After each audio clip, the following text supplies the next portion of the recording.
வணக்கங்க. இன்றைக்கி நான் செய்ய போகிறது வாழைப்பூ கூட்டு.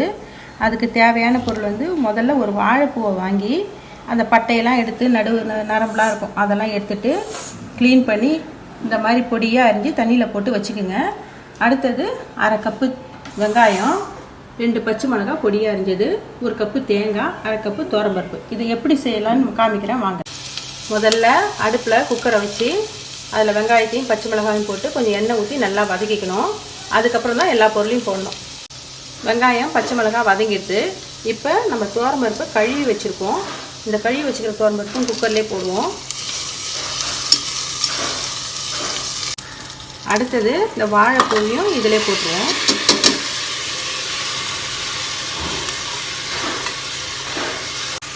இப்போ இது முழுகிற அளவுக்கு நம்ம தண்ணி ஊற்றிக்குவோம்.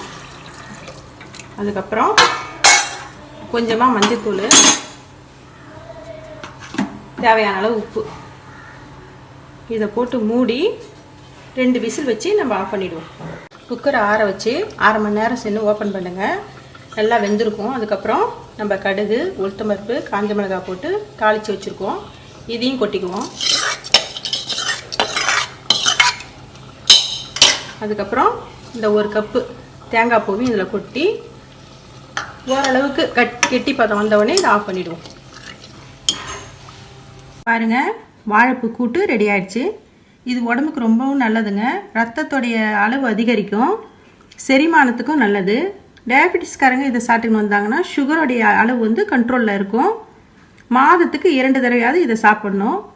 உடம்புக்கு ரொம்ப ரொம்ப நல்லது. மீண்டும் சுவையான, சுலபமான, ஆரோக்கியமான சமையலோடு உங்களை நான் சந்திக்கிறேன். நன்றி, வணக்கம்.